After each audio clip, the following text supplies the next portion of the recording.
komitmen bersama dalam menjaga keseimbangan antara kebutuhan manusia dan kelestarian lingkungan. Anda bisa mendapatkan buku ini di website kami atau melalui marketplace Angkasa Media Literasi. Selalu support channel kami dengan like dan subscribe, serta share ke orang sekitar Anda.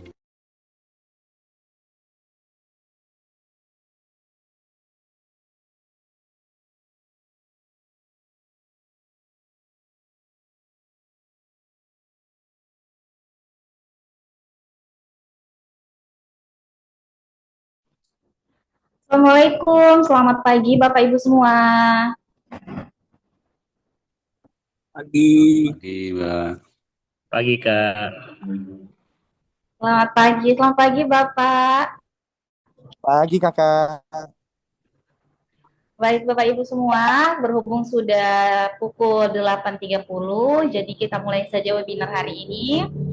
Bismillahirrahmanirrahim. Assalamualaikum warahmatullahi wabarakatuh. Selamat pagi Bapak Ibu semua. Assalamualaikum warahmatullahi wabarakatuh. Baik, sebelumnya perkenalkan, saya Nur Afika yang akan membersamai Bapak Ibu selama proses webinar, dan tentunya hari ini webinar kita akan dipandu oleh moderator kita, ada Mbak Alia di sana, dan bersama Bapak yang keren, Bapak narasumber kita, dan juga penulis di Angkasa Media, ada Dr. Triyono SDMSC yang akan menjadi narasumber dalam webinar Ekososio Drainase Strategi Mitigasi Banjir dan Kekeringan. Halo Bapak, selamat pagi. Pagi. Iya Bapak, suaranya agak terdengar Pak. Mungkin bisa dikuatkan sedikit volume suaranya. Ya. Bagaimana? Sudah jelas, Mbak? Oke, sudah jelas Bapak. Baik, kalau begitu, Vika serahkan webinar ini ke moderator kita hari ini, Mbak Alia. Pada Mbak Alia dipersilakan. Baik, terima kasih.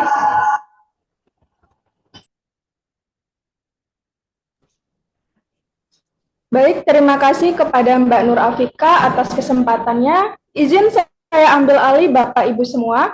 Untuk itu, perkenalkan, nama saya Alia Rabela. Di sini saya sebagai moderator yang akan memandu Bapak Ibu selama kegiatan webinar hari ini.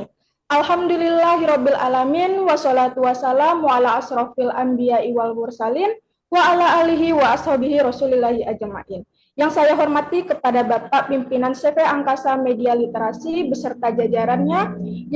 Yang saya hormati kepada Bapak narasumber webinar kita, beliau bernama Bapak Dr. Triyono STMSC. Yang saya hormati juga kepada Bapak, Ibu beserta rekan-rekan yang selalu antusias mengikuti kegiatan webinar nasional di CV Angkasa Media Literasi. Bapak, Ibu, beserta rekan-rekan, izinkan saya untuk menyampaikan tata tertib kegiatan webinar kita sebelum berlangsung. Yang pertama, dimohon untuk Bapak Ibu semuanya untuk mengaktifkan kameranya, serta menonaktifkan audionya agar kegiatan webinar kita dapat berjalan dengan baik, serta mempermudah panitia kami untuk melakukan sesi dokumentasi. Yang kedua, untuk link absensi akan kami berikan setelah sesi tanya-jawab. Jadi, bagi Bapak Ibu yang ingin mendapatkan sertifikat, dimohon untuk mengisi link absensinya. Dan yang ketiga, untuk sertifikat, materi video, serta dokumentasi lainnya akan kami berikan melalui grup WhatsApp. Jadi, bagi Bapak Ibu yang belum bergabung dalam grup WhatsApp, dimohon untuk bergabung terlebih dahulu. Linknya sudah kami kirim melalui room chat. Dan yang terakhir, kami sangat antusias sekali bagi Bapak, Ibu, beserta rekan-rekan yang ingin bertanya kepada narasumber keren kita, dan yang pastinya bagi Bapak, Ibu yang bertanya akan mendapatkan royalti berupa pulsa gratis dan voucher penerbitan di CV Angkasa Media Literasi.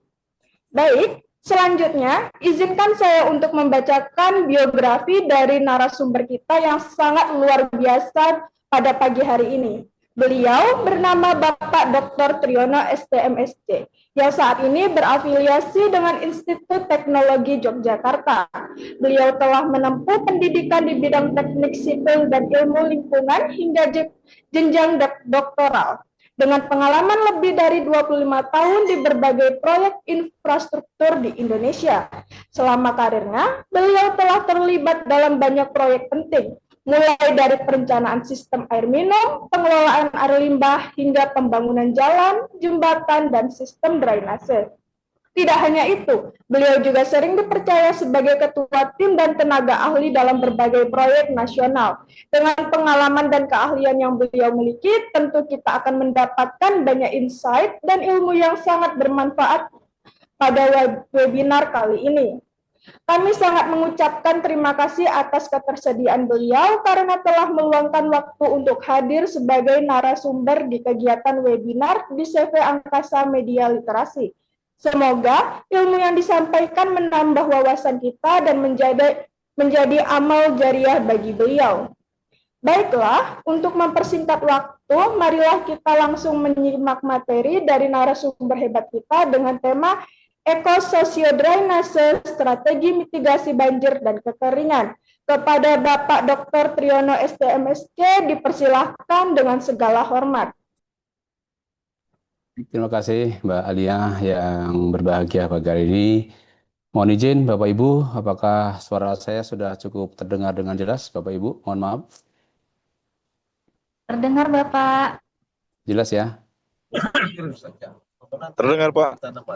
Baik. Mohon izin kami coba untuk share screen dari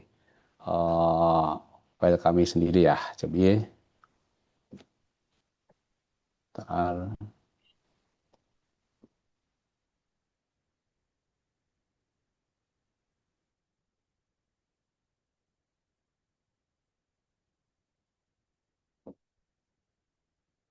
Baik, apakah layar kami sudah nampak?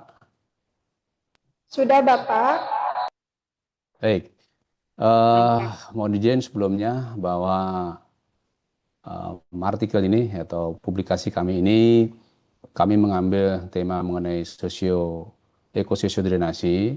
Ini bagian dari pecahan buku yang sudah kami terbitkan di beberapa bulan yang lalu, insya Allah ya. Nah, ini kami mengambil tema ini menggunakan objek penelitian kami di studi kasus di kawasan perkotaan Yogyakarta. Di kaitan ini memang menjadi masalah penting bagi kita semua dalam kehidupan kita sehari-hari, yang mana tema yang kami ambil kali ini kaitan dengan mitigasi banjir dan kekeringan. Ini dua hal penting yang biasa kita lalui, ya kita jumpai secara berurutan dalam satu periode 1 tahun. Itu pasti ada musim kemering, ya, musim penghujan. Nah ini, sehingga ini tema ini kami angkat dari bagian dari kompetensi kami di bidang sipil lingkungan dan juga sebagai kontribusi kami sebagai tenaga pengajar dalam satu kampus. Kebetulan kami, sebagaimana tadi yang disampaikan moderator, kami berafiliasi di kampus Yogyakarta, yaitu Institut Teknologi Yogyakarta, dan juga beberapa teman-teman yang berkolaborasi di dunia BNSP, ya. Kami di asesor bidang konstruksi, juga teman-teman para penulis. Ini kali ini kami mencoba menerbitkan beberapa buku, baik yang melalui Angkasa Media ini, juga beberapa penerbit nasional lainnya, juga jurnal-jurnal yang kaitan dengan mitigasi bencana. Baik, jadi secara singkat, karena kami diberikan waktu kurang lebih 30 menit, nanti lebih banyak kita akan diskusi. Ya, beberapa hal yang kami ambil dari penelitian kami, kita terinspirasi dengan beberapa kondisi yang belakangan ini kita jumpai ya, baik pada saat musim penghujan ada banjir, tanah longsor, dan lain-lain. Pada saat nanti musim kering juga kita akan jumpai kekeringan di mana-mana, ya. Itu ternyata juga memang selain fenomena alam, ya, dari pemanasan global, juga perubahan iklim, sehingga dampak-dampak itu semua mau tidak mau kita akan merasakan. Dampak kekeringan, dampak banjir, dan lain-lain. Nah, khususnya dalam kegiatan penelitian kami, kebetulan kami berdomisili di Jogja ini, kami coba angkat ya, permasalahan yang sangat krusial adalah di kawasan perkotaan. Biasanya itu yang daya dukungnya lebih lemah, sehingga permasalahan-permasalahan mengenai kekeringan, banjir, segala macam ini menjadi isu penting ya. Sehingga buku yang kami terbitkan ini, bagian kecil yang kami ambil dalam tema ini adalah bagaimana caranya sebuah strategi yang kami ambil dari ekosisio drainasi ini bisa menjadi sebuah upaya mitigasi dari dua masalah besar ini, dari kekeringan dan banjir.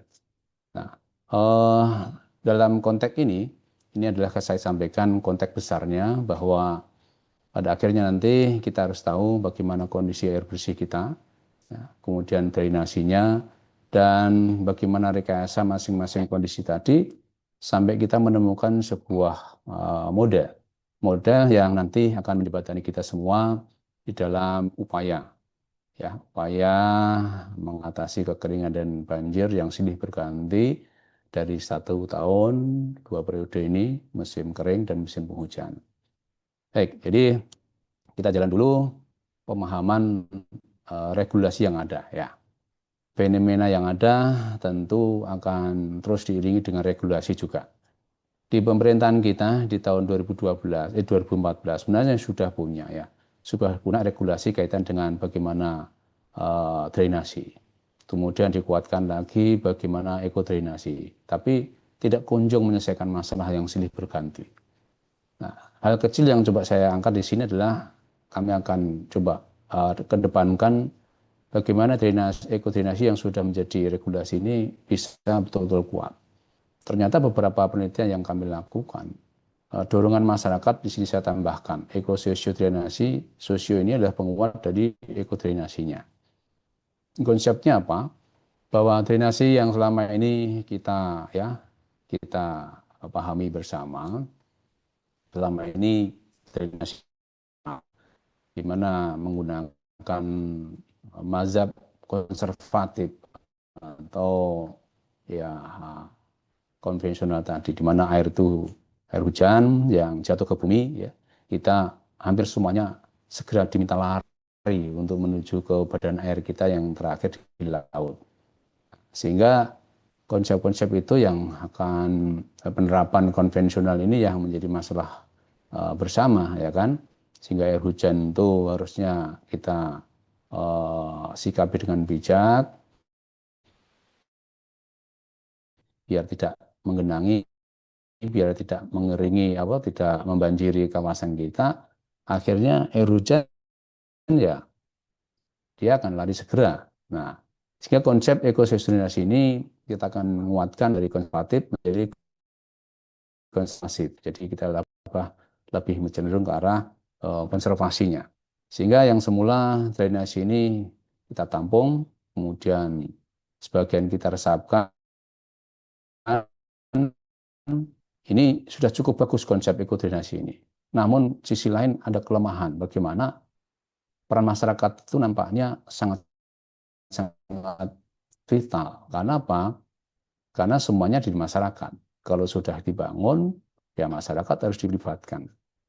Nah, sehingga peran ekosistem drainasi ini yang akan mengedepankan bagaimana peran culture atau budaya masyarakat ini harus menjadi bagian penting. Di mana kita hidup dalam masyarakat, hidup dalam sebuah lingkungan, ada lingkungan abiotik, fisiknya itu sendiri, lingkungan biotik di mana kita tidak akan lepas dengan lingkungan secara biotisnya, juga masyarakat bagian sebagai subjek yang hidup di masyarakat itu sendiri, dalam lingkungan itu sendiri. Nah, yang kami angkat di sini pentingnya bagaimana sosio ini menguatkan ekodrainasinya, sehingga masyarakat punya yang namanya kekuatan, itu modal sosial.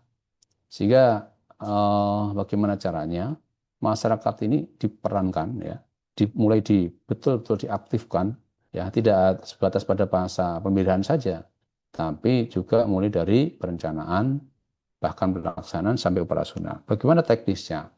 Masyarakat sudah pintar, ya, masyarakat sudah cerdas mensikapi fenomena, karena masyarakat dengan kearifan lokalnya, dia tentu akan mengerti, memahami lingkungan di mana dia berada. Itulah pentingnya kenapa mulai dari perencanaan itu sudah melibatkan masyarakat. Toh masyarakat sekarang sudah punya kelompok-kelompok swadaya masyarakat. Nah, itulah pentingnya kita berkolaborasi mulai dari perencanaan.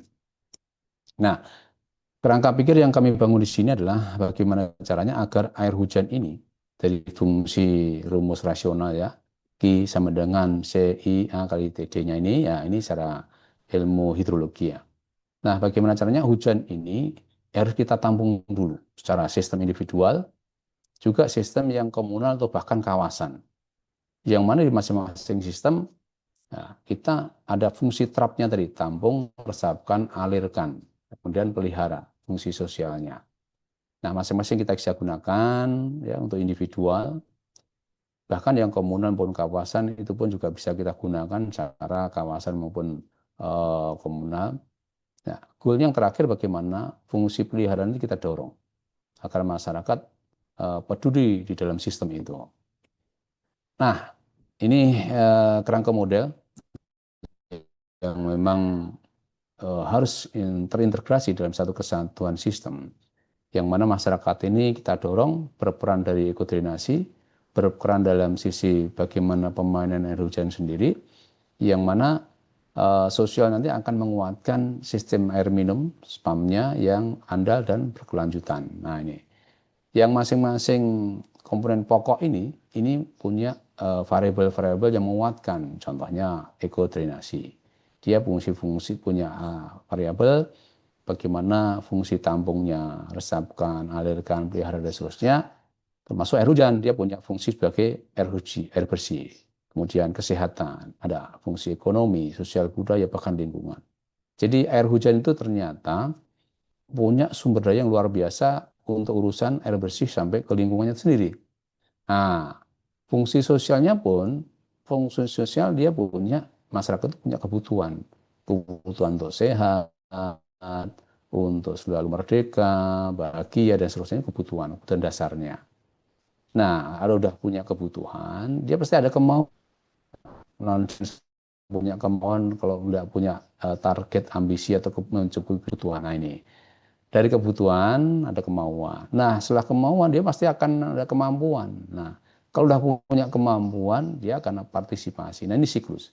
Siklus yang menguatkan agar sosial tadi betul-betul punya partisipasi aktif, baik dari sisi bagaimana ekodrenasi ini, bagaimana kemudian akan membentuk sebuah formatur yang handal, ya, baik sisi kualitasnya, kontinuitasnya, maupun dia mampu keterjangkauannya. Selain itu, kalau udah gitu, harus dikuatkan dengan sustainability-nya. Nah, ini keberlanjutannya. Keberlanjutan pasti akan mencakup dari bagaimana lingkungannya, sosial, ekonomi, dan seterusnya, sampai hukum. Ini sudah ranah secara umum.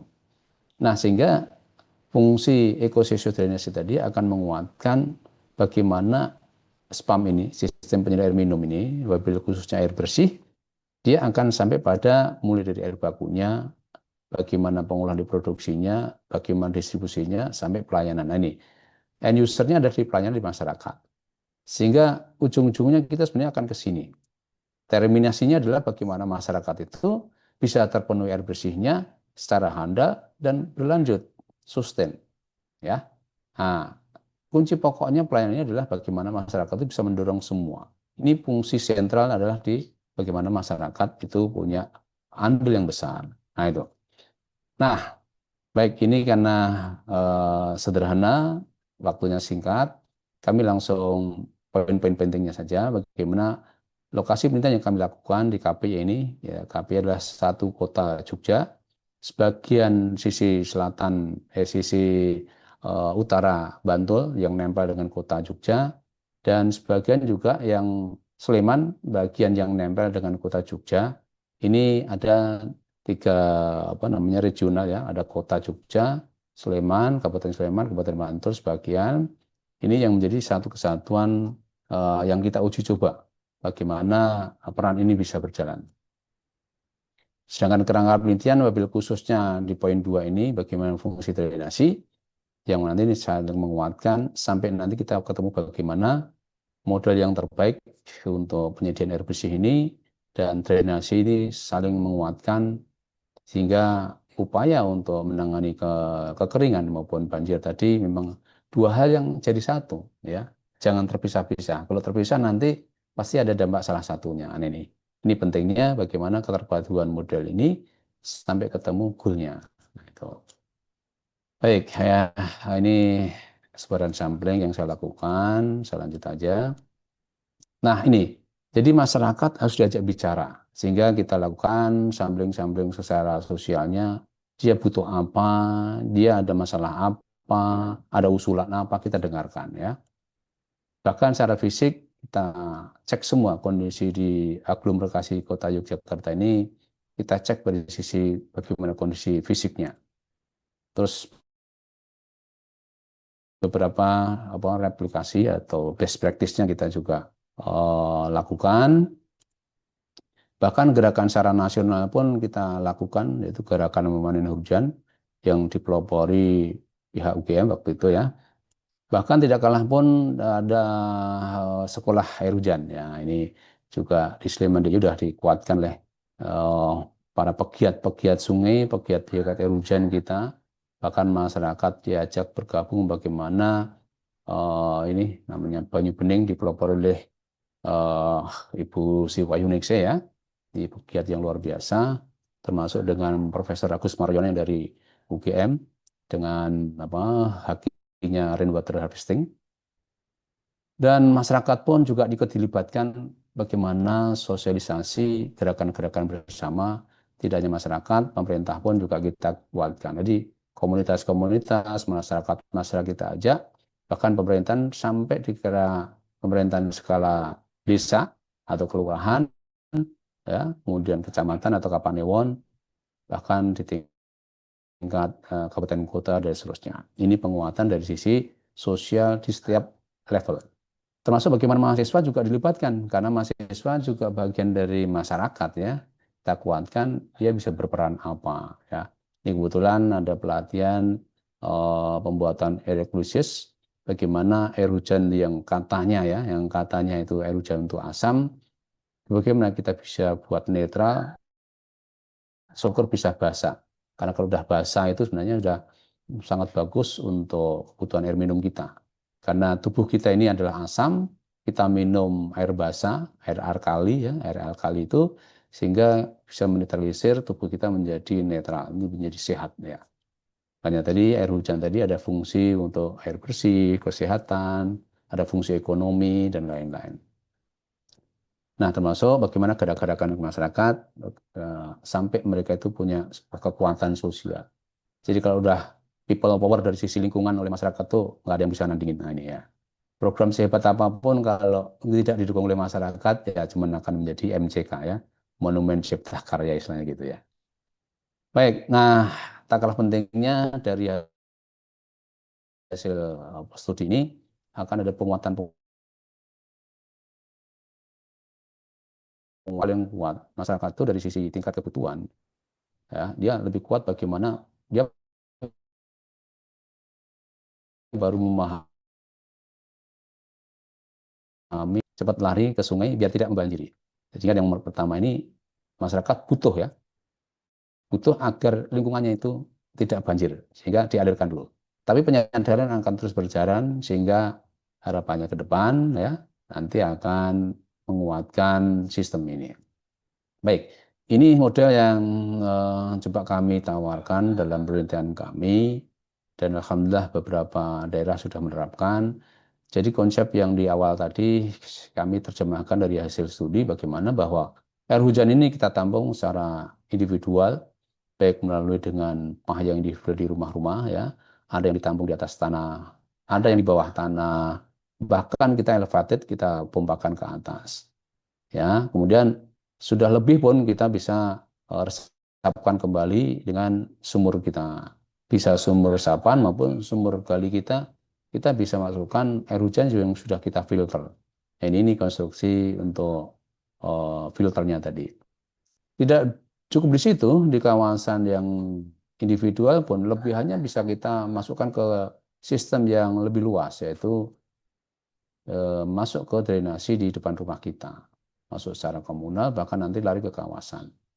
Nah, dalam sistem jaringan jalan kita pun, kalau kita nggak punya media yang luas, kita bisa tanam, ya, kita bikin saluran kita yang untuk menampungnya, dan kita bisa untuk fungsi meresapkannya. Bahkan di bawah jalan, kalau di kawasan kota kan mencari tempat kosong sulit ya, sehingga jalan-jalan di gang-gang kita itu bisa kita bangun, ya, bagaimana penampungan maupun peresapannya. Setidaknya ini kawasan komplek perumahan, kawasan tertentu tidak mengganggu kawasan yang lain, sehingga dia akan mandiri di dalam mengelola air hujannya, baik untuk kepentingan kita tampung, kalau udah lebih cukup ya untuk kebutuhan kita sehari-hari, nggak perlu kita menyedot air tanah. Lebihannya kita bisa masukkan ke sistem yang sifatnya komunal, bahkan nanti kawasan di daerah-daerah tertentu. Nah, dari sisi teknis, kita hitung bahwa neraca air hujan ini dengan konsep ekosistem drainasi tadi, yang lari ke sungai, ini hanya untuk simulasi, kita bisa tahan. Jika tidak 100% air itu lari ke sungai, tapi kita bisa save, sehingga yang bisa lari ke sungai tinggal sekitar 23,37%. Ini simulasi yang kita pengen kuatkan di situ. Baik, ini beberapa gambaran simulasi yang kita tinggal ambil posisi mana yang kita akan terapkan. Ada beberapa simulasi ya, mulai dari simulasi 1 sampai 10 ya. Di mana di sini mulai dari simulasi 1 ini ya, kita ada satupun yang kita tampung, jadi 0%. Kemudian tidak ada satupun yang kita resapkan, kemudian kita alirkan 100%. Nah, ini yang konsep konvensional tadi. Terus seiring dengan waktu bertahap sampai pada posisi yang betul-betul ideal, gitu ya. Nah, sehingga dalam grafik ini kita temukan 3 kondisi penting, bahwa kondisi yang pertama ini kita tanpa satupun perlakuan seperti konvensional, semuanya dialirkan, ya, biar tidak banjir. Tapi ya begitu kekeringan, begitu musim kering, ya kering betul karena nggak ada air yang kita simpan dalam air tanah kita. Nah, kondisi yang kedua ini kondisi yang maksimum. Jadi yang kita tampung sedikit saja, ya. Kemudian sebagian besar ada yang kita resapkan dan yang kita alirkan. Jadi memang kondisi yang maksimum. Barulah kita kondisi yang optimum, yang ideal ini yang bagus.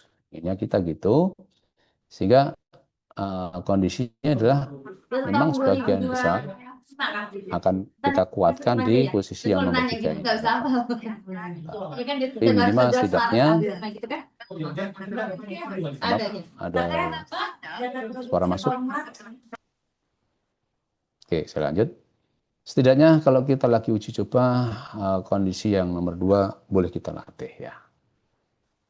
Baik, kemudian yang terakhir ini siklus skala hujan 2 tahun. Biasanya kalau sistem drainasi lingkungan itu kita gunakan 2-5 tahun. Dari 2 tahun pun kita sudah mencukupi rating kurvanya. Siklus secara tahunan air hujan kita sebenarnya tanpa kita gunakan air tanah cukup untuk menyediakan air untuk kebutuhan kita sehari-hari gitu ya. Baik, secara kesimpulan bahwa dengan sistem ini tentu kita akan dapatkan sebuah dukungan kuat sistem isra handal dan berkeberlanjutan, karena memang air hujan ini diciptakan oleh Allah ya untuk lil alamin, untuk seluruh alam. Sehingga harapannya dengan dorongan kuat masyarakat ini yang berbasis ekosistem ini betul-betul akan bentuk masyarakat ini mandiri dari sumber daya air ya.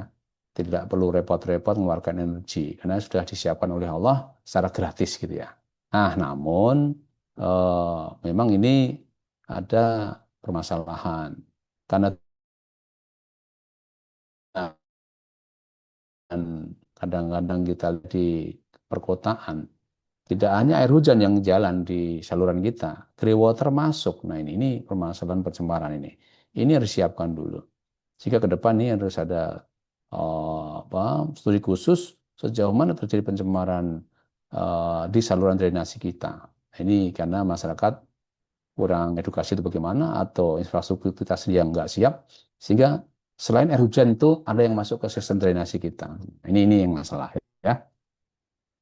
Baik, jadi itu kira-kira. Baik, yang terakhir kami lagi mengadakan uji model. Ternyata dari uji model ini, tapi ini tidak saya terbitkan di sini, kami nanti di lain kesempatan akan kami kuatkan dalam jurnal ataupun penerbitan yang lain ke teman-teman semua, terutama yang teman-teman akademisi, bahwa dari sisi uji model ini semuanya cukup valid dan reliable, sehingga hubungan antar variabel ini menguatkan kita bahwa konsep yang atau model yang saya buat tadi adalah memang bisa diterapkan dan memang bisa menyelesaikan permasalahan-permasalahan dari semua variabel yang ada. Baik, itu secara singkat materi yang saya sampaikan. Kita ingin banyak waktu untuk diskusi panjang lebar. Mudah-mudahan ini konsep yang kami coba sampaikan ini dari penelitian ini mulai betul-betul kita implementasikan. Karena yang saya buat ini, ya skema-skema ini adalah kita bisa duplikasi untuk daerah-daerah lain, ya sehingga kita tinggal menggunakan data-data di daerah manapun di seluruh Indonesia. Yang penting data hujan kita, data kondisi fisiknya semuanya bisa ada komplit secara empiris sehingga kita bisa terapkan di mana lokasinya. Sehingga peta-peta yang kami coba buat tadi ini bisa sebagai acuan ya untuk bagaimana cara pemanenan hujan termasuk penerapannya bagi sistem drainasi kita di kota kita berada. Baik, saya pikir itu untuk materi kami. Kami ingin teman-teman bisa berkolaborasi di dalam penelitian ini. Syukur-syukur bisa kita terapkan di daerah kita masing-masing. Baik, sementara begitu untuk materi ini saya secara singkat. Kami berharap ada diskusi yang hangat untuk menyempurnakan ke depannya. Demikian saya akhiri. Assalamualaikum warahmatullahi wabarakatuh. Waalaikumsalam warahmatullahi wabarakatuh. Bertanya, Pak. Waalaikumsalam warahmatullahi wabarakatuh. Terima kasih atas pemaparan materinya ya Bapak Dr. Triyono. Semoga penyampaian materinya dapat menambah ilmu wawasan bagi kita semua. Baik, selanjutnya kita masuk ke sesi tanya jawab ya Bapak. Karena sudah ada yang melakukan raise hand dari Emilda. Baik, bagi Ibu Emilda bisa disampaikan pertanyaannya. Ya, saya mau bertanya, apa main poin penting minimal 3 dari pemerintah untuk ekososio drainase dalam mitigasi menghadapi banjir dan kekeringan? Begitu, Ibu. Terima kasih. Khususnya 2025-2026 ini. Sekali lagi saya ulang, apa poin pemerintah 2025-2026 ini untuk menghadapi ekososio drainase mitigasi banjir dan kekeringan? Terima kasih.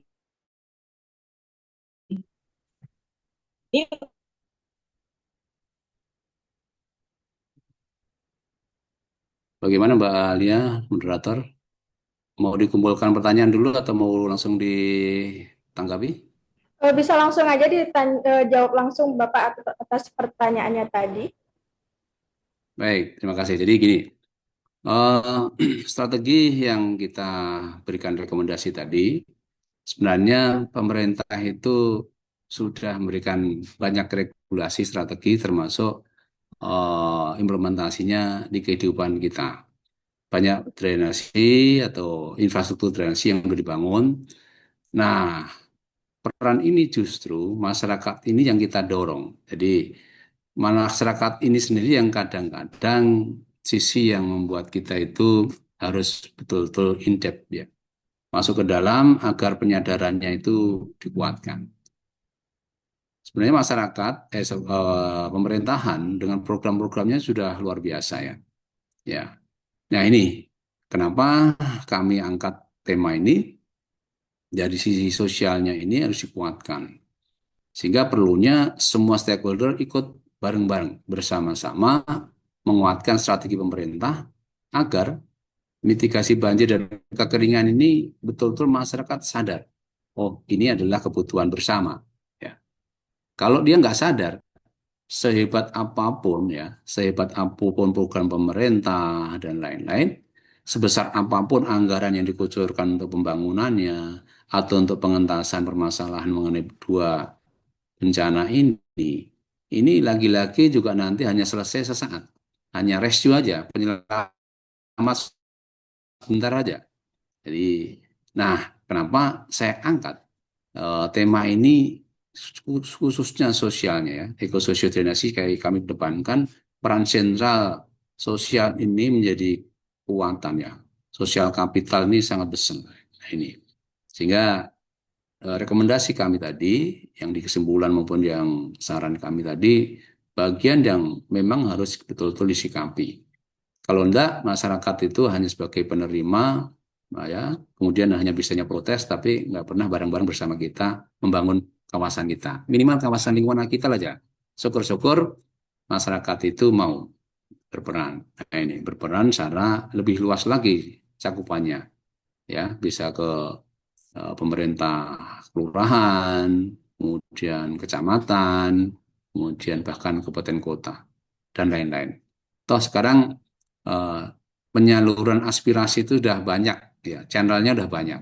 Nah ini, jadi poin pentingnya di sini adalah kami tekankan bagaimana caranya ekosistem drainasi ini menjadi sebuah strategi untuk mitigasi banjir dan kekeringan.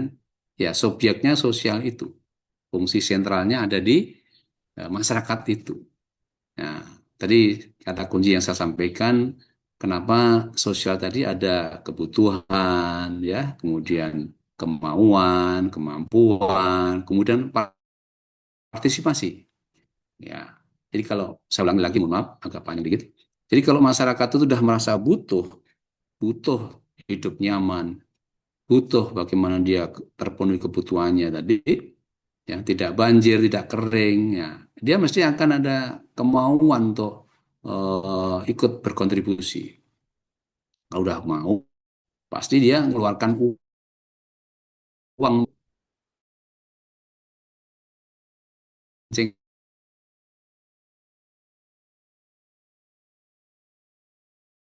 itu ngeluarin uang buat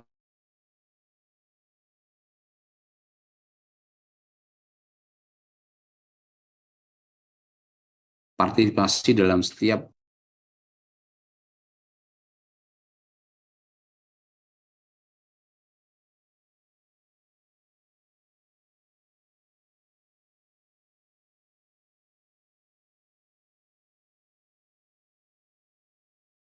langsung melibatkan masyarakat sebagai pelakunya. Ternyata memang saya dapatkan formula 4 hal tadi. Jadi ada kebutuhan, ada kemauan, ada kemampuan, baru dia akan partisipasi. Itulah strategi bagaimana agar konsep ekosistem Indonesia tadi bisa betul-betul menjadi sebuah upaya di dalam mengatasi banjir dan kekeringan.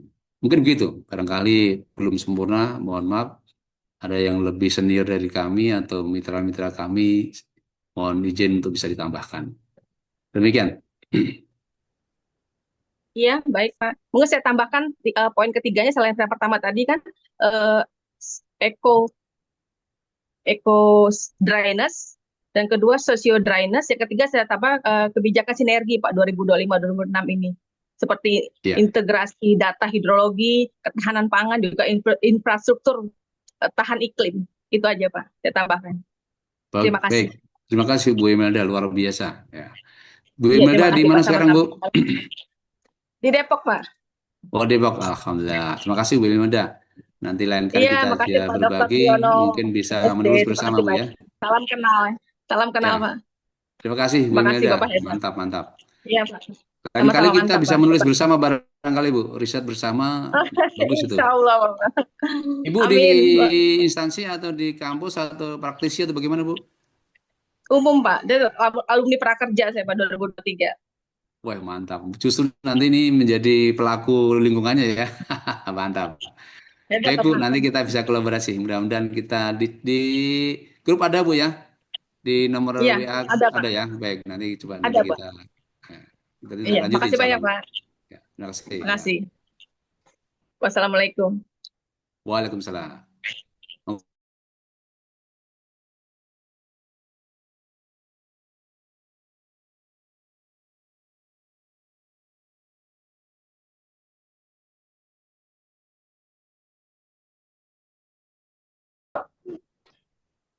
Bagi Bapak Ardi Prawiro bisa disampaikan pertanyaannya. Baik, terima kasih. Assalamualaikum warahmatullahi wabarakatuh. Selamat pagi, Pak Dr. Triyono, eh, Bu Alia, dan juga webinar Angkasa Media atas kesempatannya. Eh, di sini eh, tadi yang poin terakhir yang di bagian eh, eh, apa rekomendasi ya. Nah, ini ada yang poin yang pertama yang menarik buat saya adalah tantangannya adalah bahwa jalur dari air serapan itu tantangannya adalah masih tergabung dengan grey water gitu ya. Nah, itu yang sebenarnya kan kenyataan yang ada di lapangan gitu ya. Kadang-kadang dalam beberapa di lingkungan gitu ya, termasuk di lingkungan saya itu kadang-kadang tuh airnya nggak bersih karena bercampur dengan sedimentasi tanah. Terusnya juga kadang-kadang juga ketika ingin mungkin kotor dan ingin membersihkan gitu ya, kadang-kadang dicampur dengan zat kimiawi. Nah, zat kimiawinya ini eh, entah penyairangannya nggak kurang bagus atau apa sehingga terus masih terbawa gitu eh, ke rumah-rumah seperti itu. Nah, jadi eh, tentunya solusi dari grey water dan supaya air serapan hujan itu tentunya salah satunya adalah pemeliharaan secara rutin gitu. Nah, ini juga menarik juga tadi Pak Dr. Triyono juga menyampaikan juga terkait dengan tadi kalau sudah timbul dari masyarakat dan pembiayaan ini juga timbul juga dari masyarakat ya gampang nih kayak hobi memancing nih. Nah, realistisnya kan juga tidak bisa juga artinya di ditanggung dulu oleh masyarakat gitu ya. Tentunya harus ada kolaborasi dari segi pembiayaan baik dari pemerintah dan juga dari swasta dalam bentuknya mungkin CSR dan lain sebagainya. Nah, pertanyaan saya bagaimana model uh, pembiayaan yang ideal gitu ya. Jadi supaya uh, masyarakat juga ya sudah muncul nih niatannya nih gitu ya. Terusnya pembiayaannya juga, nah akhirnya didukung dengan pembiayaan yang ideal sehingga infrastruktur ini juga infrastruktur ekososial drainase ini bisa dijaga dengan baik gitu ya. Eh, karena pasti fasilitas ekososial drainase ini sebagai salah satu sistem penanggulangan banjir ini juga harus berfungsi dalam jangka panjang gitu. Nah, saya itu bertanya kepada Pak Triana gimana pendapat Bapak, bagaimana nih kolaborasi pembiayaan yang ideal dari pemerintah, tentunya dari pihak swasta dan masyarakat juga seperti itu. Terima kasih. Baik, Mbak Alia, boleh langsung atau bagaimana? Bisa langsung Pak Bapak jawab pertanyaannya tadi. Baik, terima kasih Pak Ardi ya. Pak Ardi di mana Pak Ardi? Saya di daerah Bekasi, Pak. Wih, luar biasa sama-sama daerah kota Pak ya. Ya. Mantap, mantap. Jadi gini Pak Ardi, jadi tadi memang beberapa penelitian saya, bahkan saya kebetulan salah satu dewan pengawas di kelurahan, eh, kami diminta berkontribusi bagaimana menggerakkan masyarakat. Salah satunya ya tadi yang permasalahan bersama, bagaimana mereka itu mau mengeluarkan duit, gitu kan. Nah, ternyata gini, dari penelitian saya tadi, saya uji coba, ya. Ini kita sharing aja ya. Saya uji coba. Jadi masyarakat itu sebenarnya butuhnya apa sih, ya kan? Kalau udah butuh, ya tadi saya kasih gambaran kalau orang yang suka main adu jago atau mancing atau main bola atau voli, ternyata itu kena. Jadi mereka pada kebetulan di sini, mohon maaf, kebetulan di Jogja ini kita lagi darurat sampah, Pak. Mungkin saya nggak tahu ke daerah-daerah lain daerah. Darurat sampah itu mau tidak mau, sampah kan kita tiap hari kan mengeluarkan nih. Nah, TPA di Jogja, TPA regional Jogja ini di Piyungan udah tutup, ya kan? Sehingga tidak ada yang ngambil sampah. Akhirnya seabrek-abrek sampah, pencemaran, bla bla bla bla. Akhirnya mereka berkumpul sendiri. Dan kebetulan saya di kampus juga ada di kampus lingkungan. Kami diminta untuk ya berbagi segala macam karena saya juga bagian dari masyarakat. Kami diminta untuk memberikan edukasi. Saya kumpulkan. Saya kasih teori dulu aja. Nah, teori sederhana. Ya tadi dengan bahasa-bahasa tadi yang untuk memudahkan kita kasih gambaran ya. Nah, akhirnya sampah itu bersih dengan sendiri dengan cara apa? Masyarakat dengan apa ya rela membentuk sebuah mereka di sini karena kelompok-kelompok kecil namanya paguyuban. Dan saya diminta beberapa paguyuban di satu kecamatan itu ada beberapa lokasi, saya diminta sebagai dewan penasihatnya. Karena teman-teman saya dilibatkan langsung ke operasional harian, ada ketuanya, ada sekretaris, ada bendahara, ada bagian yang pengambilan sampah, bla bla bla dan sebagainya. Di situ kebetulan kami juga kerjasama dengan pemerintahan setempat, kami minta pihak DLH itu juga saya suruh lihat ke lapangan. Karena apa? DLH juga nggak mampu menyiapkan apa namanya instrumen pengolahnya. TPA-nya tutup, masyarakat pada demo dan lain-lain, sama-sama nggak ada solusi. Akhirnya pihak BLH itu hanya menyiapkan ya alat ngangkutnya aja, TOSA, ya roda 3. Oke lah nggak apa-apa. Satu kecamatan ada beberapa kelompok swadaya masyarakat atau paguyuban, masing-masing dikasih satu TOSA dan lain-lain. Kasih pancingan dulu lah. Nah, masyarakat akhirnya ada pancingan, mereka bergerak. Baik Pak, kami jadi relawan pengambilan sampah di rumah-rumah. Terus lokasinya di mana? Baik Pak, kami ada ladang nganggur Pak, ya di dekat sungai. Oke, baik. Akhirnya mahasiswa kami saya libatkan. Kamu punya apa? Punya ilmu, punya pengen apa? Lulus. Saya arahkan penelitian ke sana. Nah, saya arahkan dan dibantu oleh pihak LPPM kampus, bagaimana dia meneliti, membuat perencanaan bagaimana TPS 3R-nya, bagaimana ritasinya, ngitunglah pokoknya. Jadi saya libatkan semua. Pemerintah ya saya ajak ikut mikir, walaupun hanya bantu alat angkutnya bolehlah ya, alat crushernya ya, alat untuk cacah sampah, segala macam, alat saring sampah. Pemerintah kelurahan pun juga memberikan regulasi yang kuat dengan BUMK-nya, jadi Badan Usaha Milik Kelurahan. Nah, sehingga memang di sini masyarakat yang kami maksud adalah semua elemen masyarakat yang dari mulai tingkat yang terkecil ada keluarga, kemudian RT, RW, kelurahan, kemudian kecamatan, kalau di Jogja namanya Kapanewon Pak ya. Kemudian kabupaten kota. Nah, ini sebentar lagi kita akan dorong pemerintah pusat melalui kementerian yang terkait, kita dorong, kita undang, karena ini juga tugas tanggung jawab pusat juga.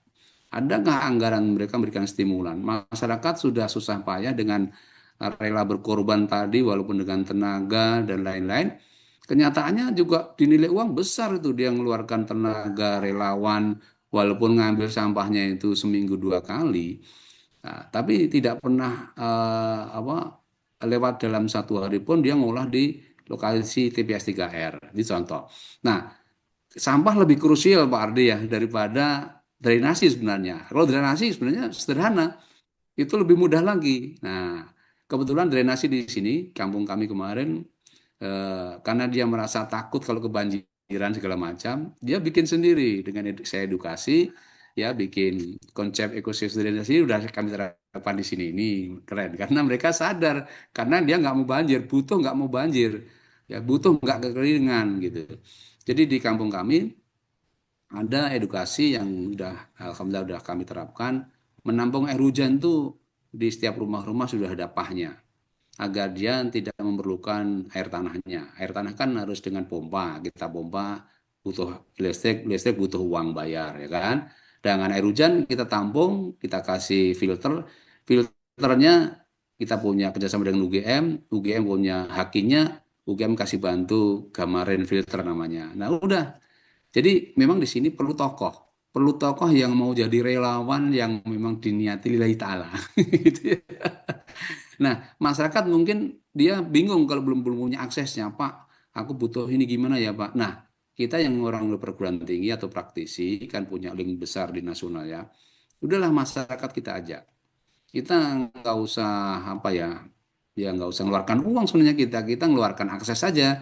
Punya pemikiran, telepon sana sini, kita bikinkan proposal sana sini, ada mahasiswa kita dorong ke situ ya kan. Kemudian mahasiswa tadi juga senang, dia punya tidak hanya ilmu ilmu di bukunya, ilmu di kampusnya, tapi dia ngerti masyarakat, dia bisa menulis, dia berkarya. Bahkan mahasiswa kami dapat program PKM ya, program kreativitas mahasiswa dari Dikti. Itu dari situ juga lumayan dia dapat 30 juta kelas mahasiswa lumayan lah ya. Artinya apa? Itu memang peran sosio. Sosio itu tidak hanya di level masyarakat, ya kita-kita itu sosio. Kan gitu. Nah, itulah. Jadi inspirasi-inspirasi itu saya angkat di sini. Kebetulan kami lagi nulis drainasi itu dulu lah. Sebenarnya saya mesti punya banyak apa namanya topik-topik ya saya angkat berbasis masyarakat. Termasuk sampah ini yang lagi viral karena memang darurat sampah. Kalau sampah nggak tertangani pencemaran betul. Kadang masyarakat itu bakar-bakar sampah, pencemaran di sana sini. Kalau di daerah-daerah pinggiran atau daerah apa namanya daerah desa ya nggak terlalu ya masih banyak tanah kosong ya. Kalau udah di kota ngeri juga itu. Bagaimana? Nggak diambil sehari aja udah ngeri bu ya. Apalagi sampai seminggu ada yang sampai berbulan-bulan pada saat TPA itu ditutup ngeri juga. Nah ini saya lari ke yang lebih parah adalah sampah Pak. Tapi kalau drainasi tadi asal kita komunikasi terjalin, insya Allah lebih mudah ya kan. Cuma nanti kita takut-takutin kalau banjir bagaimana, kalau apa namanya kekeringan gimana.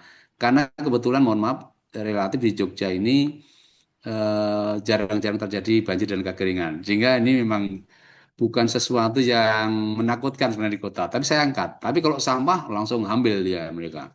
Karena memang betul-betul sampah itu harian masalahnya. Kalau permasalahan banjir kekeringan kan tahunan ya gitu ya. Nah itu saya sebenarnya yang akan saya dorong, saya angkat di tema ini adalah bagaimana peran modal sosial. Modal sosial itu punya kapital, punya modal loh ya. Nah kalau kita nggak dorong bagi teman-teman yang punya pemikiran kayak kita ini, yang baik kalangan akademisi, praktisi, bahkan dari pemerintah, itu sayang masyarakat itu sebenarnya mau loh ya kan mau cuman siapa yang mau ngajak siapa yang menjembatani siapa yang berikan sebuah edukasi itu saja sebenarnya jadi ini PR kita bersama ya PR kita bersama mari kita bersinar di level kita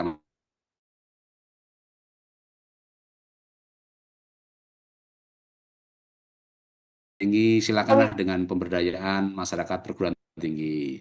Kebetulan saya ada di semua lini, ya di pemerintahan, di akademisi, di praktisi, bahkan di masyarakat, sehingga alhamdulillah link kami tinggal telepon-telepon, kalau nggak mau ya saya perankan untuk bagaimana diangkat dihukum gitu.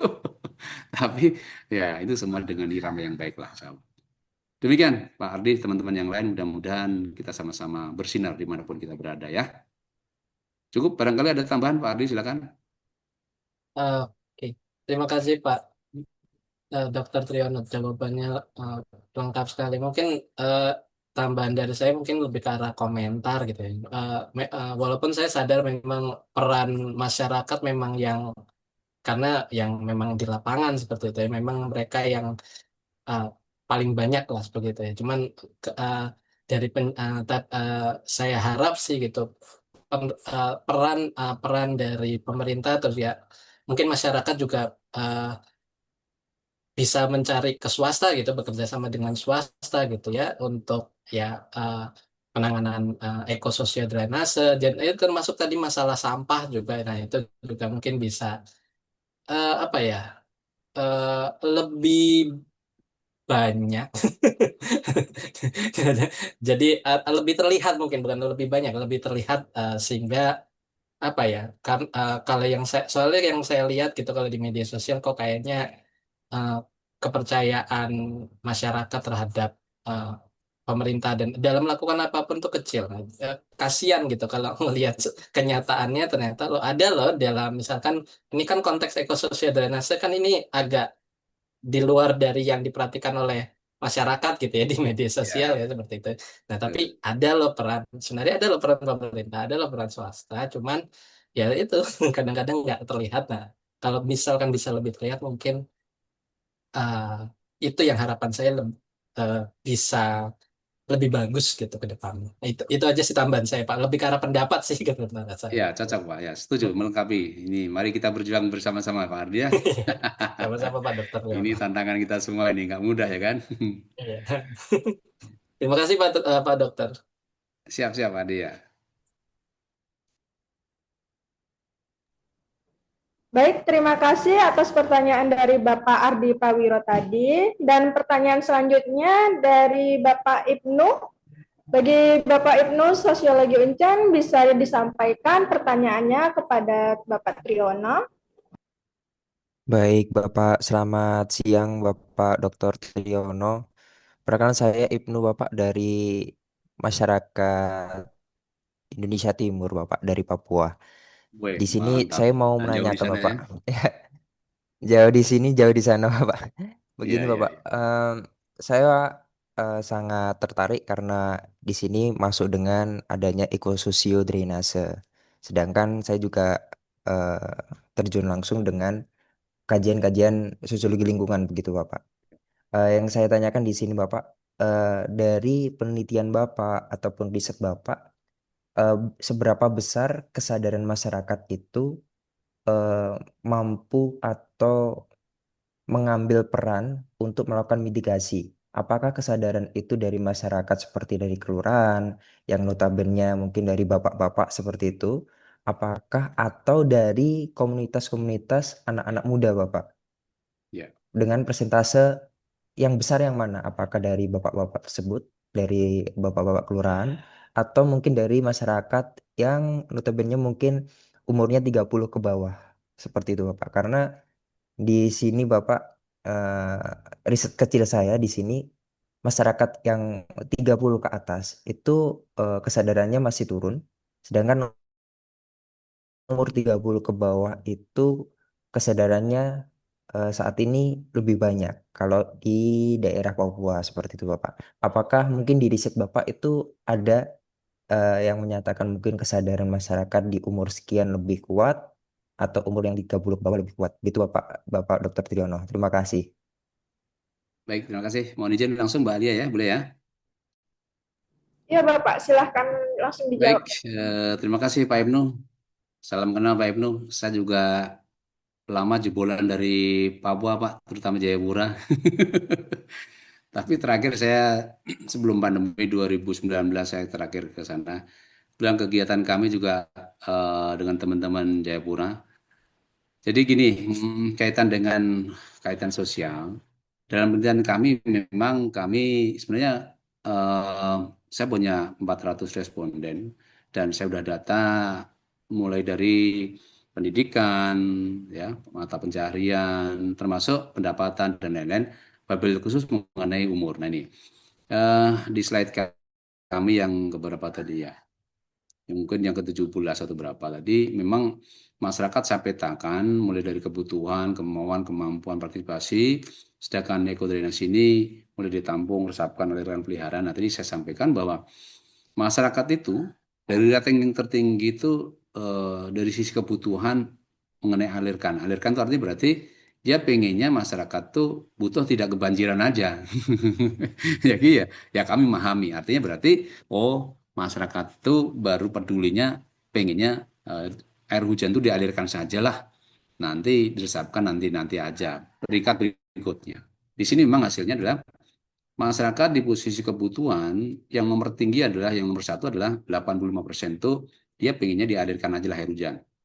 Sedangkan yang peringkat 2 dan 3 dan seterusnya itu baru dia bicara mengenai diresapkan, ya kan?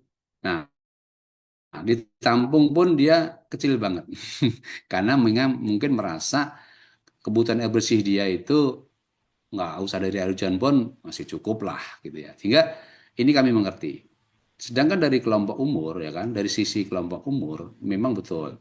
Masyarakat perkotaan itu hampir anak-anak muda yang usia-usia produktif ya. Nah, di sini kami memang kajian kami cukup banyak, tapi saya kasih rekomendasinya aja, kesimpulannya aja bahwa memang hampir 60%, 59, sekian ini adalah dari sisi umur-umur yang memang sudah apa ya, slow living ya. Slow living ya. Ya umur 45 ke atas, atau bahkan lebih banyak ke 50 ke atas. Nah, dan kenyataannya memang begitu. Kami pada saat ronda pun ya, kelompok-kelompok yang mudah untuk komunikasikan kelompok ronda ya, kelompok kerja bakti. Ini hampir anak-anak muda itu hampir nggak ada, bahkan kalau ada pun suka-suka dia paling 1% sampai 2% ya. Artinya komunikasi yang intens bisa masuk ke masyarakat, ya memang umur-umur yang slow living tadi. Dan itu saya suka. Kenapa? Kami yang pelaku di lapangan ini, ya kan, kebetulan juga di perangkat di kelurahan atau di desa, itu juga kebetulan umur-umurnya ada umur-umur segitu itu, 40-an ke atas, bahkan 50-an yang kebanyak-banyak. Nah, sehingga kalau masyarakat yang level-level yang produktif di bawah 50 atau di bawah 40 ya, itu cenderung dia udah nggak peduli dengan lingkungannya. Ya. Sehingga ya udahlah kami menyadari itu. Akhirnya kesadaran akan hal itu kami ambil sebagai sebuah strategi. Jadi memang termasuk kelompok-kelompok yang pengolah sampah di sini yang saya sampaikan tadi, di beberapa daerah di KPY ini juga pengurusnya orang yang sudah sepuh-sepuh, bahkan pejabat yang sudah purna malah jadi pengurusnya. Kenapa? Dia sadarnya setelah dia betul-betul kembali ke masyarakat. Pada saat menjabat itu sibuk dengan urusan di kedinasannya. Nah, jadi kalau kaitan dengan kelompok umur, memang hampir sebagian besar itu kelompok-kelompok yang tadi ya sudah masa-masa purna gitu ya. Tapi nggak ada masalah, justru mereka menjadi tokoh gitu ya, nggak apa-apa. Tuh. Nah, setelah itu anak-anak muda yang memang lagi produktif kita manfaatkan, dia kerja di mana, kamu kerja di swasta, tolonglah bilang pada bosmu, ini proposal ini kamu sempurnakan, sampaikan ke bosmu, ada CSR enggak. Jadi kita pakai mereka sebagai agen juga, tapi memang tidak sebagai pelaku betul, dia hanya media untuk melancarkan program kita yang sosial tadi. Ya, kamu bawa proposal ini, kamu sempurnakan, pokoknya gimana caranya dapat duit lah CSR dari swasta yang ada di situ, gitu ya. Nah itu kalau dari sisi kelompok umur ya Pak Ibnu memang didominasi kelompok umur-umur yang di atas 50 lah itu ya. Baik para pengurus KSM-nya, pemerintahan kelurahannya. Kalau di kecamatan relatif masih agak muda-muda karena dia rotasi ya, dia mutasi segala macam di seluruh perkotaan. Jadi diputar-putar lah. Tapi kalau kelurahan hampir pasti tinggal di situ. Nah, kekuatan sosial itu ada kalau dia berharap tidak lari-lari dari domisilinya. Kalau kecamatan kadang-kadang kayak di kabupaten kota lah, dia dimutasi, diputar-putar, kadang pindah kemana, ya dia sulit kita pegang. Makanya kekuatan sosial ini sebenarnya ya mulai dari pemerintah kelurahan atau desa ke bawah sampai ke masyarakat betul-betul rumah tangga. Nah, gitu ya. Ini temuan kami ya alhamdulillah cukup cukup established ya, ada mapan dan ini memang perlu penguatan dari sisi lain. Kami rasakan begini, memang kebetulan di Jogja ini kayak Nusantara kecil lah ya.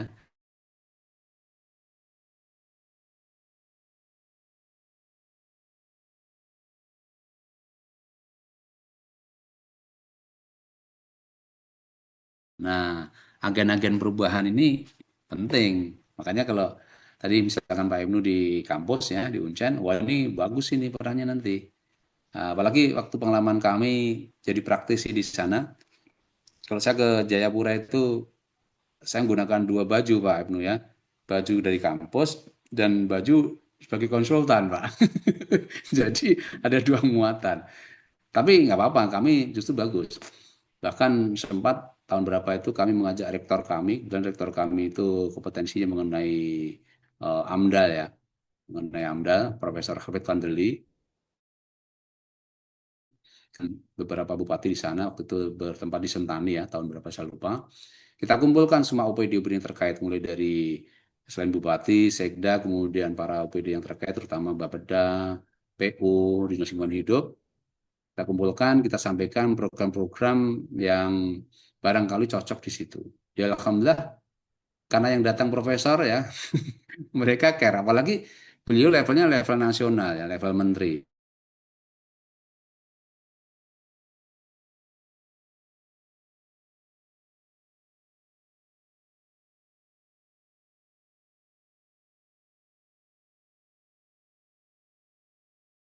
dengan bermitra dengan beberapa kementerian, ada bantuan-bantuan yang ke daerah gitu ya. Bahkan program-program daerah yang barangkali belum tersentuh, kami bisa bantu. Di kampus kebetulan bermitra dengan beberapa pemerintah daerah, bahkan dengan pemerintah pusat, kita kayak semacam jualan program. Di daerah sana udah nggak laku, kita bawa ke daerah timur. Di daerah timur belum ada, jadi laku, misalkan gitu ya. Nah, termasuk di pemerintah kelurahan ini juga sama. Jadi sekarang ada musreng bangdusnya, musreng bangdes atau kal. Jadi program-program itu dimulai dari bawah juga, apalagi pemerintah ini sebelum ada efisiensi ya, itu pemerintah desa atau kelurahan tuh hidup dari dana yang 1 miliar itu keren, karena dia nggak pernah dapat dana 1 miliar dari pemerintah, bingung mau bikin program apa. Nah, masyarakat kita dorong, kita ajak mulai dari bawah. Kepentingan mengisi program tuh apa? Masyarakat diajak mulai dari musyawarah level dusun, musrembang dus. Kemudian kami juga diminta untuk mendampingi sampai kelurahan ya, nanti sampai di kabupaten kota dibahas. Nah, kita dampingi terus sehingga kita kawal masyarakat ada masalah apa, butuhnya apa, kita dampingi, kita formatkan dengan format yang benar, kemudian kita komunikasikan, kita kawal. Nah, kebetulan kami juga duduk di teman-teman partai ya, jadi saya kakinya banyak. Sehingga juga saya melalui teman-teman dewan, kebetulan teman-teman dewan itu juga mitra-mitra kami. Jadi pihak eksekutif juga kita dorong, kemudian dari legislatif juga kita dorong, pokoknya dua-duanya kita pegang, kepala dua-duanya kita pegang, ya, kita dudukkan permasalahannya di masyarakat. Ya, memang pentingnya pertemanan itu luar biasa ya. Sama-sama kita usul, kalau yang usul kamu siapa, dari mana, itu kadang-kadang juga penting ya. Kemudian kami banyak kaki sehingga ya legislatif juga teman, eksekutif juga teman, ya kan, praktisi juga teman, akademisi juga teman, sehingga kita bikinkan forum, duduk bersama, ya, kita tinggal mainkan kita sebagai game playernya aja, ya, game playernya aja. Pokoknya masyarakat bisa ini, kampus bisa ini, bahkan kita uangkan, istilahnya kita kuantitatifkan peran mereka. Dari data kualitatif kita kuantitatifkan sehingga masyarakat nanti berperan apa, ya. Kemudian pemerintah berperan apa, kampus berperan apa. Jadi program. Memang tantangannya adalah sustainability-nya, ya. Jadi peran sosial tadi yang mahal adalah sustainability-nya. Tatkala sudah ada yang ogah-ogahan satu, tidak sustain. Nah ini penyakitnya, ya ini. Gitu Pak Emnu ya. Jadi memang yang di tingkat di kampus tantangan juga. Kampus itu posisi yang sangat strategis. Kemanapun bisa. Kita kemanapun bisa. Ya, dan alhamdulillah kami bisa diterima di semua level bisa. Kampus itu misalkan berbuat keliru atau salah dikit itu dimaklumi. Tapi kalau yang keliru salah itu pemerintah atau mungkin dewan atau apa, wah bahaya. Tapi kalau kampus ada kekeliruan itu dimaklumi. Maklum itu dunia pendidikan. Jadi kita pinter-pinternya pakai baju ya kan. Kapan kita pakai bajunya partai? Mohon maaf. Kapan kita pakai bajunya kampus? Kapan kita pakai bajunya konsultan, ya kan? Bahkan kami juga bekerja di teman-teman kontraktor juga, kapan juga sebagai pelaku pembangunan. Jadi kakinya harus dilengkapi. Itu. Ya, ini ngobrol santai kita, mudah-mudahan sama-sama kita punya langkah strategis. Jadi kalau nanti Jayapura atau teman-teman lain barangkali perlu kolaborasi, nah itu penting ya. Jadi karena kadang perlu sentuhan-sentuhan dari daerah lain, kok sana bisa, sini nggak bisa, kenapa? Yuk kita berbagi, nggak apa-apa, ya kan?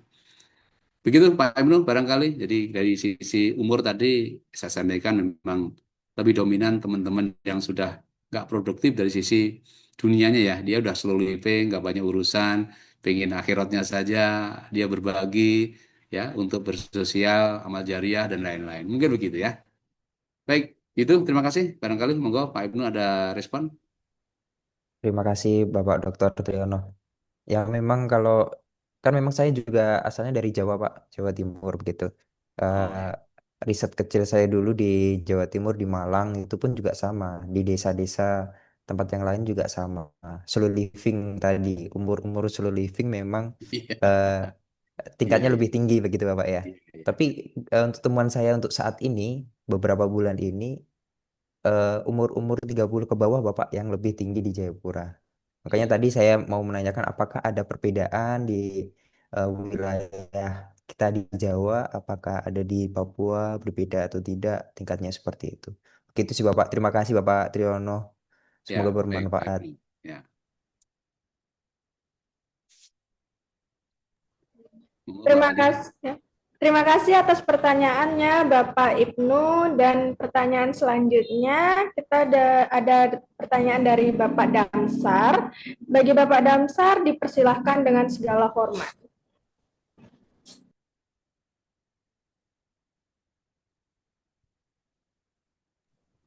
Bapak Damsar, Baik, terima kasih.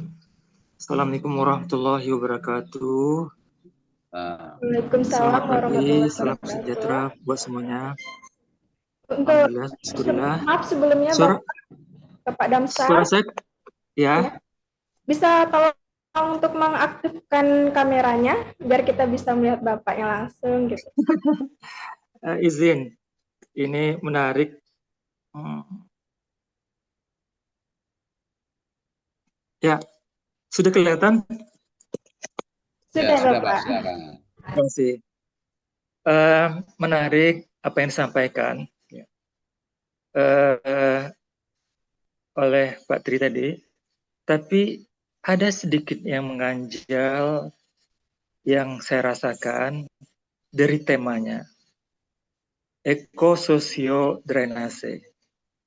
Dari paparan yang disampaikan tadi, ada yang kurang satu parabel, yaitu politik. Pak Tri itu dia menggunakan baju banyak.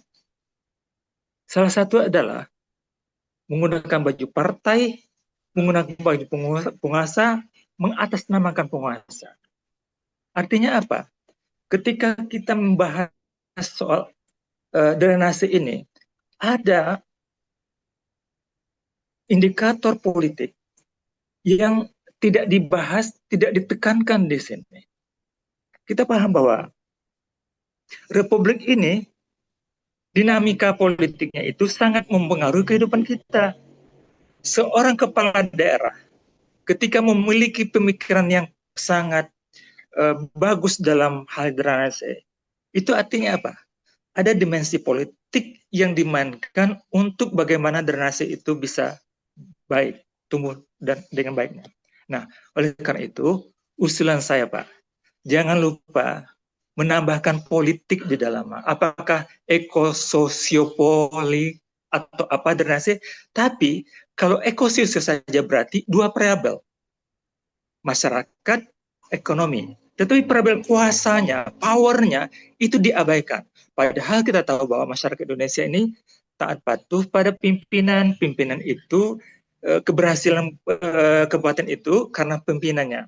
Ketika pimpinan itu keluar dari kekuasaan, maka keberhasilan kabupaten itu menjadi menjadi redup keberhasilannya. Itu kita bisa lihat di banyak tempat. Oleh karena itu, usulan saya adalah jangan lupa parabel politiknya. Terima kasih. Bagaimana Pak tanggapannya? Saya langsung ya, Mbak Alia ya. Iya Pak, silahkan langsung dijawab pertanyaannya. Baik, Pak Damsar, luar biasa Pak, Alhamdulillah. Terima kasih Pak Damsar. Posisi di mana Pak? Saya sebenarnya dari Universitas Andalas, tapi posisi saya dari Universitas Riau Indonesia di Riau. Oh, oke, baik, baik, Pak Damsar. Terima kasih Pak. Kita gunakan baju dari kampus. Iya Pak. Jadi gini Pak, saya tertarik, saya happy hari ini karena ternyata jualan saya laku. Artinya banyak yang bertanya, memberikan respon tuh berarti jualan jualan kita laku ya. Baik, jadi gini Pak. Jadi memang variabel penelitian kami dari sisi politik itu saya samarkan Pak. Sebenarnya kalau kita cermati di slide kami yang berapa tadi, yang kelima, yaitu kerangka modal, itu di situ ada aspek hukum, Pak. Nah, aspek hukum itu adalah produk politik, kan? Nah, aspek hukumnya ada produk politik, bagaimana hasil akhir politik itu kan hukum ya, dari sebuah rekomendasi regulasi itu produk politik. Nah, oleh karena itu saya sentuh di situ memang. Dan saya memang betul Pak Damsar, saya tidak secara eksplisit saya sampaikan peran politik apa yang harus saya masukkan, variabel apa. Memang saya hanya menggunakan satu output peran politik dari sisi hukum. Nah, sisi hukum itu adalah bagaimana regulasi, bagaimana implementasinya, reinforcementnya, segala macam. Itu yang menjadi poin penting kami menilai. Sehingga kalau instrumen kami, dia ada kebijakan, kemudian ada aspek hukumnya, saya anggap sudah ada keberpihakan ya. Ada regulasi, tidak ada penguatan di sisi hukum, saya anggap berarti ini ada kepincangan, ini nggak sukses nih. Nah, jadi politik sudah kami masukkan walaupun secara samar-samar Pak, tidak saya munculkan secara vulgar gitu. Tapi bagus. Barangkali nanti kita bisa rekomendasikan penelitian kita berikutnya secara vulgar, aspek politik apa yang bisa kita masukkan variabelnya. Itu keren Pak Damsar. Saya setuju itu Pak. Oke, Jadi, kalau perlu terima nanti kasih Pak. Tetapi, tepat, izin Pak, boleh saya menanggapi Pak? silakan Pak. Ya Pak. Silakan Pak. Silakan Pak Damsar. Oke, baik. Saya tambahkan satu lagi. Satu lagi. Ya. Ekososio itu menekankan pada aspek ekonomi dan sosial, ya. Tetapi tadi sudah diakui tentang politik. Nah, ada yang kurang juga satu lagi adalah culture, budaya. Aspek ini sangat penting. Orang Jawa berbeda dengan orang Minangkabau, berbeda orang dengan Papua. Dan menanggapi soal soal politik, dan seterusnya. Nah, 4 variabel ini kami ingin melihat bagaimana saling keterkaitannya dalam suatu arena di suatu tempat. Nah, kalau itu dijelaskan, nah, tentu ini akan lebih menarik lagi. Tetapi itu tergantung pada Bapak untuk menjadikan tema ini menjadi lebih menarik lagi. Terima kasih, Pak. Setuju Pak Damsar, menarik. Jadi gini Pak, mohon maaf. Ini memang saya membuat kajian ini sebenarnya komplit sekali ya. Saya lagi menulis beberapa artikel.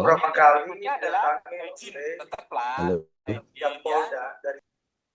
Ini ada suara masuk nggak? Oke, saya lanjut ya. Jadi penelitian kami sebenarnya variabel yang saya ambil itu cukup komplit. Cuman ini saya pancing dulu yang sisi topik mengenai ekosistem drainasinya. Komponen-komponen yang saya kedepankan di situ adalah bagaimana masyarakatnya dulu. Nah, kaitan bagaimana nanti budaya segala macam sebenarnya ada di dalamnya. Nah, barangkali nanti kami akan coba isu penting mengenai budaya setiap daerah berbeda-beda.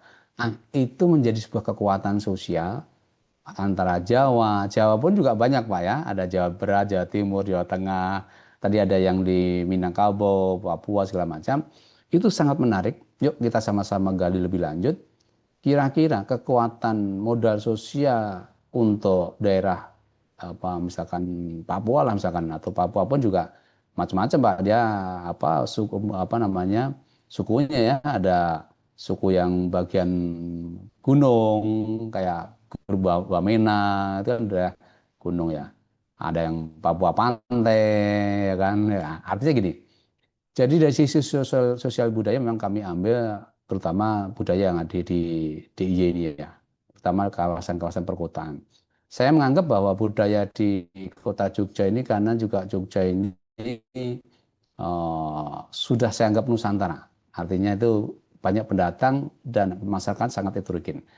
Tapi menarik tadi Pak Damsar usul kita bagaimana kalau kita masyarakat dari Jayapura, dari Minangkabau, dari Padang, dari manapun, itu menarik Pak, saya suka. Justru kalau memungkinkan, yuk kita nulis bersama, ya kan? Nah, yuk kita nulis bersama, kita masing-masing kekuatan termasuk Pak Ibnu tadi dari Jayapura, yuk Pak nulis kita bersama, Pak Damsar dari Padang segala macam, atau mana di mana Bapak ada, kita gunakan instrumen yang sama tapi dengan objek yang berbeda. Kebetulan saya gunakan pakai SEM Pak, saya gunakan SEM, ya, SEM PLS itu nanti komponennya bisa kita update. Nah kemudian variabel sosial tadi kita masukkan dengan instrumen surveinya, kuesionernya atau apa, sesuaikan dengan kebutuhan lokal. Wah itu akan menarik banget Pak. Jadi kalau nanti teman-teman yang dari seluruh pelosok negeri ini dengan sukunya, dengan budayanya berbeda-beda, punya riset satu-satu dulu aja lah ya. Anggaplah best practice-nya saya punya dulu ya. Di Jawa lah, Jawa khususnya DIY.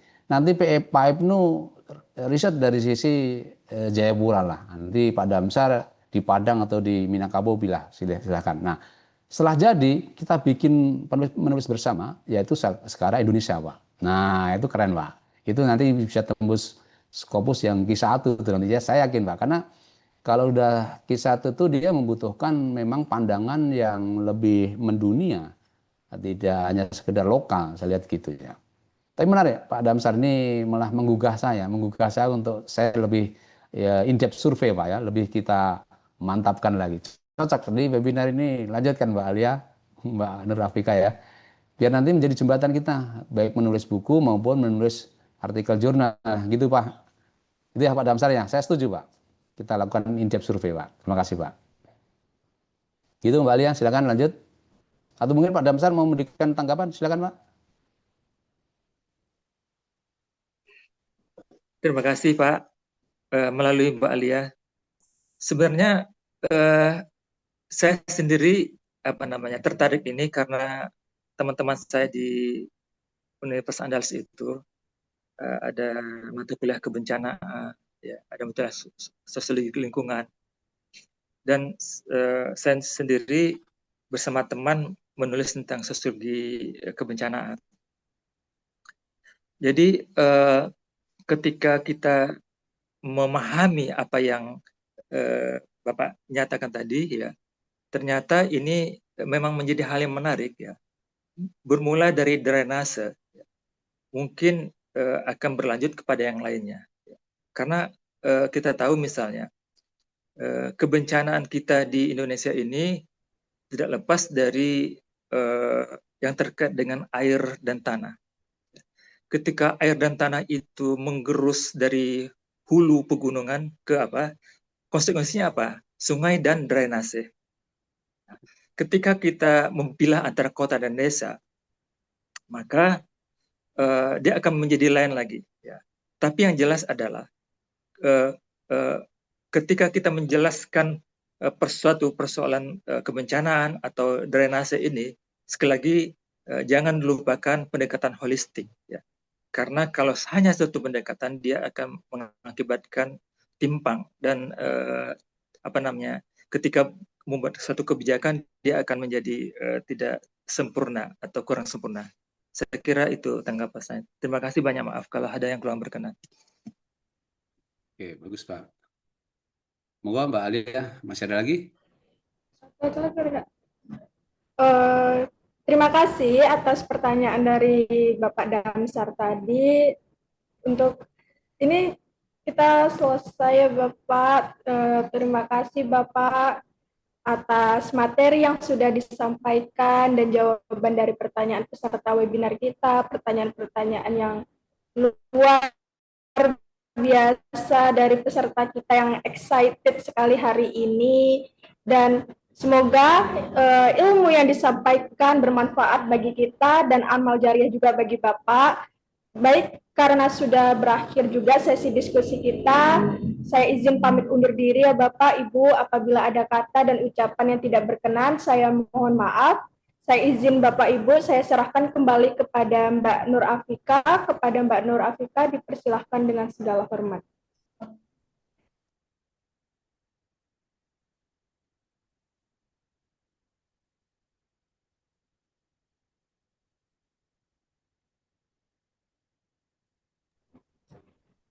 Baik, terima kasih. Iya, tadi kayaknya belum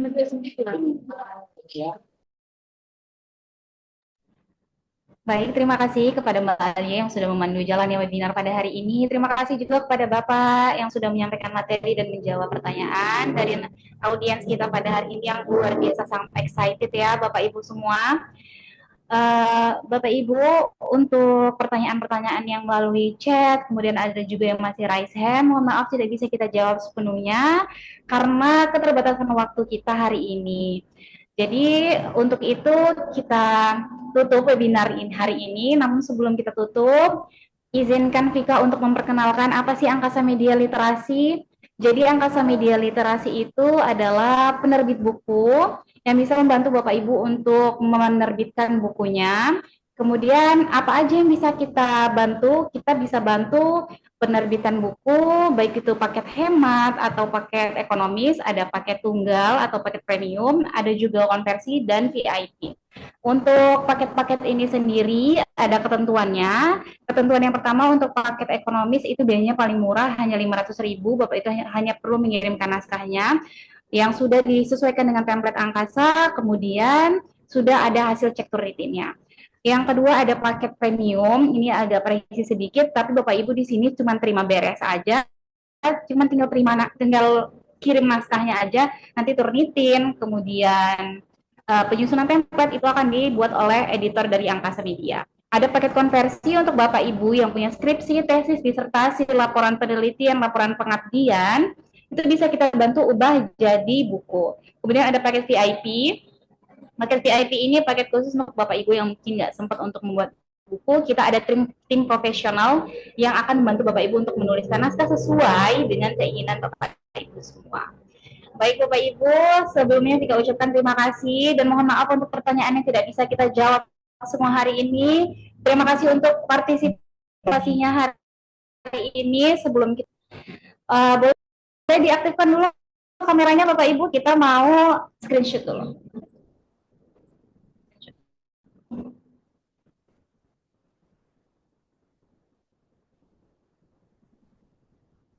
Oke, baik. Vika pandu dari slide pertama. Mari kita tunjukkan senyum terbaiknya hari ini. 1, 2, 3.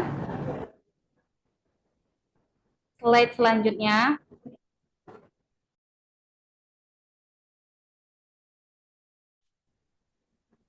Slide selanjutnya. 1, 2, 3. Kemudian slide selanjutnya, 1, 2, 3. Slide keempat, 1, 2, 3. Slide kelima, 1, 2, 3. Slide keenam, 1, 2, 3. Slide ketujuh, 1, 2, 3. Dan slide terakhir, 1, 2, 3. Oke. Baik, terima kasih Bapak Ibu semua. Kita udah kirimkan link absensinya di room chat. Jadi silakan Bapak Ibu yang belum mengirimkan link yang belum mengisi absensi untuk segera mengisi link absensinya. Karena nanti di jam 12 itu kita akan tutup link absensinya sehingga tidak ada lagi yang bisa mengisi link absensi. Kita hanya menerima link absensi di batas waktu jam 12 siang.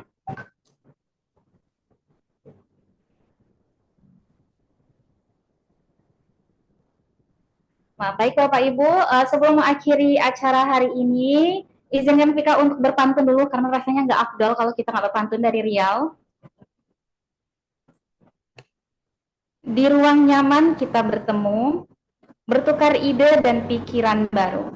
Waktu berpamitan sudah bertamu, sampai jumpa, salam rindu. Salam hangat dari CV Angkasa Media Literasi. Terima kasih untuk Bapak Ibu yang sudah bergabung di webinar hari ini. Terima kasih Bapak yang sudah menyampaikan materi hari ini.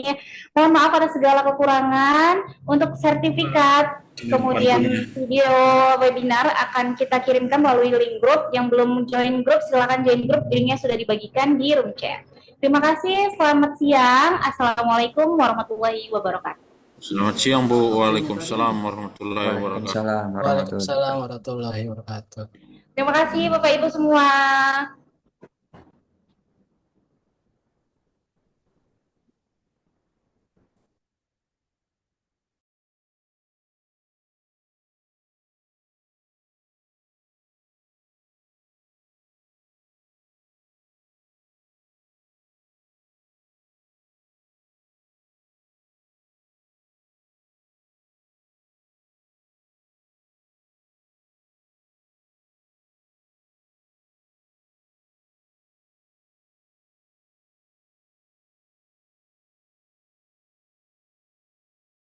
Halo Sobat Literasi, selamat datang di kanal resmi Angkasa Media Literasi. Tempat di mana buku bukan sekedar tumpukan halaman, tapi jendela yang membuka cakrawala, memperluas wawasan, dan menghidupkan gagasan. Ketersediaan air bersih menjadi salah satu tantangan terbesar di kawasan perkotaan modern. Pertumbuhan penduduk yang pesat, peningkatan kebutuhan domestik dan industri, serta perubahan tata guna lahan telah memberi tekanan besar terhadap sumber daya air. Di sisi lain, sistem pengelolaan yang belum sepenuhnya berkelanjutan seringkali menimbulkan persoalan baru, mulai dari banjir, penurunan kualitas lingkungan, hingga krisis air bersih di musim kemarau. Terdapat salah satu panduan terbaik adalah buku berjudul Model Penyediaan Air Bersih Berbasis Ekososio-Drainase, karya Dr. Triyono. Buku Model Penyediaan Air Bersih Berbasis Ekososio-Drainase membahas persoalan air bersih perkotaan secara menyeluruh, mulai dari meningkatnya kebutuhan air, krisis ketersediaan, hingga dampak lingkungan akibat sistem pengelolaan air yang belum berkelanjutan. Buku ini menempatkan air hujan sebagai sumber daya penting yang selama ini kurang dimanfaatkan, serta mengaitkannya dengan sistem drainase ramah lingkungan dan peran aktif masyarakat. Melalui pendekatan ekososio-drainase, buku ini menawarkan gambaran model penyediaan air bersih yang memadukan aspek ekologi, sosial, dan teknis sebagai arah baru pengelolaan air perkotaan yang lebih berkelanjutan dan adaptif terhadap tantangan masa depan. Sebagai sebuah gagasan yang komprehensif, model penyediaan air bersih berbasis ekososio-drainase menghadirkan solusi yang tidak hanya menjawab kebutuhan air saat ini, tetapi juga membangun ketahanan lingkungan perkotaan dalam jangka panjang. Integrasi antara pemanfaatan air hujan, sistem drainase ramah lingkungan, serta keterlibatan masyarakat menunjukkan bahwa pengelolaan air dapat dilakukan secara lebih efektif, efisien, dan berkeadilan. Pendekatan ini menegaskan bahwa keberlanjutan tidak hanya bergantung pada teknologi, tetapi juga pada kesadaran kolektif dan tata kelola yang kolaboratif. Pada akhirnya, konsep ekososio-drainase menawarkan arah transformasi menuju kota yang lebih tangguh dan adaptif terhadap perubahan iklim serta dinamika urbanisasi. Dengan memadukan dimensi ekologi, sosial, dan teknis secara terpadu, model ini menjadi pijakan strategis dalam merancang sistem penyediaan air bersih yang berkelanjutan, sekaligus memperkuat komitmen bersama dalam menjaga keseimbangan antara kebutuhan manusia dan kelestarian lingkungan. Anda bisa mendapatkan buku ini di website kami atau melalui marketplace Angkasa Media Literasi. Selalu support channel kami dengan like dan subscribe, serta share ke orang sekitar Anda.